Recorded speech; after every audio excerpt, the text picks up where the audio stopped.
Their offense is decent, their defense is horrific. Now, think about this. So, Luka definitely was incredible last night. Attacking downhill, energy level seemed high, conditioning. 49 points, 11 rebounds, 8 assists. And in just his second game of the season, Luka Dončić made history and silenced every single doubter who questioned the Lakers' decision to trade Anthony Davis for him. But here's where it gets crazy. He did it all without LeBron James on the court. If you want to see how Luka is changing everything in LA, smash that subscribe button right now. Remember when the trade happened back in February? The internet went insane. How could the Lakers give up AD? This is going to be a disaster. They just destroyed their championship window. Well, fast forward to October 2025, and those same people are eating their words. Because what Luka Dončić just did in his first 2 games of this season isn't just impressive, it's historic. And it's proving that this trade might be the smartest move the Lakers have made in years. Not really. But obviously the goal is to win the championship. I don't write it down and nothing in my mind. Just trying to go game by game and trying to win every game. LeBron James. For years, the Lakers have been held hostage by the LeBron show, the constant media circus, the cryptic tweets, the ligam moves that forced the front office into corners. Every single season became about managing LeBron's ego, his minutes, his timeline. But with Luka, that drama is done, finished, over. It's however easy LeBron wants to make it, because at this point, he's the one on the outside. He's 41. We do have to give it up to you, but at the end of the day, you got 1, 2, 3 more years. I mean, if you want to make it hard, cool. But at the end of the day, he's still going to be here. No matter how you look at it, Luka is going to be here. You're not. If you want to make it easy and let's try to win, or you can be disgruntled and say, hey man, I don't like the way, I don't think we can win, give me a trade out. Either way, 77 is going to be in that purple and gold. That's just the facts of it. If he's going to try to win that next championship that he's searching for, having someone like Luka will make it easier for him. He is you with a better skill set of scoring. He doesn't have the athleticism of LeBron James. It's 2 LeBron Jameses. It's a very athletic one and a very skilled one. Play off of each other and actually go try to win. You think he could handle not having that power no more, though? I'm just saying, can he handle that? I don't think the Lakers care if he can't. Luka doesn't need to post cryptic emojis on Twitter to make his point. He doesn't need to throw teammates under the bus in post-game interviews. He just shows up and dominates. At 26 years old, he's got a decade of prime basketball ahead of him, while LeBron's pushing 41 and battling father time every single night. The Lakers finally have their future locked down. No more wondering, how many years does LeBron have left? No more walking on eggshells around the Kings' feelings. No more awkward trade deadline rumors because LeBron wants to play with his sons. Luka Dončić is the franchise now. He's the present and the future. And the best part? He's doing it all with a smile on his face, pure joy for the game, and 0 off-court distractions. Let's talk numbers, because these aren't just good numbers. These are break the record books numbers. In his season opener against Golden State, Luka dropped 43 points with 12 rebounds and 9 assists. Then, just 2 days later against the Minnesota Timberwolves, he exploded for 49 points, 11 rebounds, and 8 assists. That's 92 points in 2 games. 92! Here's what makes this absolutely insane. Luka became the 4th player in NBA history to begin a season with back-to-back 40-point performances, joining Michael Jordan, Wilt Chamberlain, and Anthony Davis. Yeah, that Anthony Davis, the guy they traded him for. Talk about irony. But wait, it gets better. Luka became the first player in NBA history to open a season with consecutive games of at least 40 points, 10 rebounds, and 5 assists. Not just first Lakers player, first player ever in the NBA. Against the Timberwolves, Luka scored 23 points in just the first quarter, matching Kobe Bryant and Kyle Kuzma for the Lakers' most prolific opening quarter in the past 30 years. By halftime, he already had 32 points. The man was unstoppable. And here's the thing that should terrify every other team in the league. When the Timberwolves put their best defenders, Jaden McDaniels and Rudy Gobert, on him, Luka shot 10 of 12 and scored 24 of his points against them. Two of the best defenders in the NBA couldn't slow him down. After the game, Timberwolves guard Donte DiVincenzo didn't mince words. Defense right now That was embarrassing. I think everybody here knows it. We have a higher standard than that, and it's game 2, but we'll be ready to go Sunday for sure. When the opposing team is calling their own defense embarrassing after guarding you, you know you're doing something special. For most teams, losing a 40-year-old legend would be devastating. But for the Lakers, it might have been exactly what they needed to see. Because Luka didn't just play well without LeBron, he thrived. The offense was faster, the spacing was better, the ball movement was cleaner, and Luka had the green light to be the absolute alpha dog he was born to be. LeBron watched from the Lakers bench wearing his son Bryce's Arizona Wildcats jersey, and honestly, he probably watched with a smile. Because this is exactly what the Lakers needed to see, that Luka can carry this team when it matters most.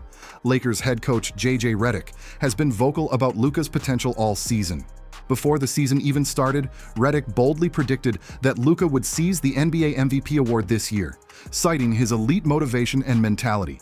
And earlier this year, Redick sent a warning to the entire league about defending Luka. Again, this is why you always have to be adaptable as a coach. The nature of playing with Luka Dončić is if you play drop coverage against him, you're going to die. So teams are going to red or they're going to blitz. We have to be better, and we're going to figure that out. It helps when you can play all shooting lineups. I'm not concerned about that. That's not hype. That's a statement of fact. And teams are learning that lesson the hard way. But here's what separates good teams from great ones. It wasn't just the Luka show.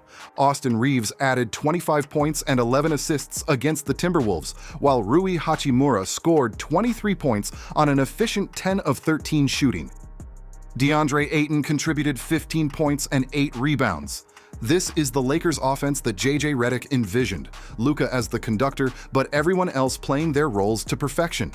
After the game, Redick said, To do what we did tonight against that team, which, going back to last year, I know the first game of the season was like a 6-turnover game for us. The next 2 in Minnesota were, if they weren't high teens, they were low 20s turnover.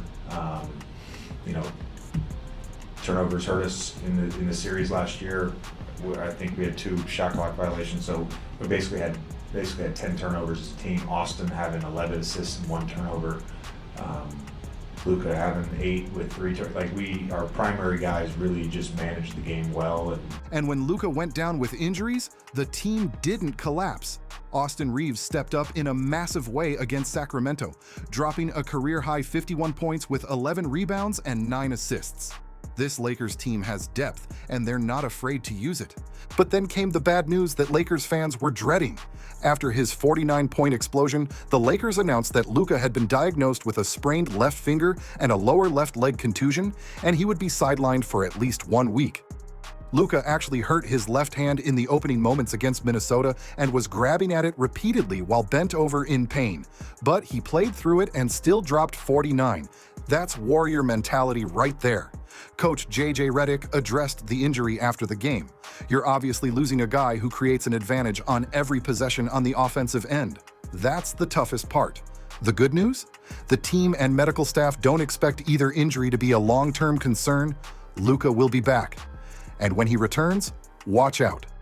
So let's talk about why this trade is proving to be absolutely brilliant. When the Lakers traded Anthony Davis for Luka Dončić last February, people lost their minds. A D was a champion. He was a proven commodity in LA. Why mess with that? But here's what the Lakers front office saw that everyone else missed: age and timeline. Luka is 26 years old. He's entering his absolute prime years as an NBA player. Meanwhile, Anthony Davis, while still elite, has had injury concerns throughout his career. The Lakers made a bet on youth, talent, and long-term success, and it's paying off big time. Think about this. Luka is currently leading the league in scoring with 46 points per game through his first 2 contests. That's not a fluke. That's a superstar in his prime doing superstar things. And here's the beautiful part. After last season's playoff exit to the Timberwolves, both Luka and LeBron praised JJ Redick. Dončić called him a hell of a coach, while LeBron said Redick handled it extremely well, despite being a rookie head coach. I think he's a hell of a coach. Not many coaches do the stuff he did in his first year, his rookie year, or whatever you want to say it. So I'm really glad I got coached by him this couple months. I feel sometimes like I'm back in Europe a little bit, so I love it. We have a great bond, so it's been nothing but amazing with him as a coach. The chemistry is there, the respect is there, the talent is definitely there. Now it's just about staying healthy and making a championship run. Let's rewind for a second and talk about how insane this trade actually was when it happened. It was the first time in NBA history that two reigning All-NBA team players were traded for each other mid-season. Think about that. This doesn't happen. EVER. At the time, Dončić had made 5 consecutive All-NBA first teams and All-Star appearances, and had just led the Mavericks to the 2024 NBA Finals. The popular belief was that Dallas would never trade him. Dončić himself had stated he wanted to spend his entire career in Dallas. Then on the night of February 1st to 2nd, 2025, at 12:12 a.m. Eastern Time, ESPN's Shams Charania broke the news, and the basketball world went into absolute shock. Phoenix Suns forward Kevin Durant summed it up perfectly. It's insane. It's crazy. I would have never thought Luka Dončić would have gotten traded at his age, mid-season. The NBA is a wild place, man. If he can get traded, then anybody is up for sale. CBS Sports' Brad Botkin gave the trade an A+ grade for the Lakers and an F for the Mavericks, stating that he believed the Mavericks were better positioned to win a championship. But they still get an F because you can't trade Luka Dončić. That's the consensus that's been building ever since.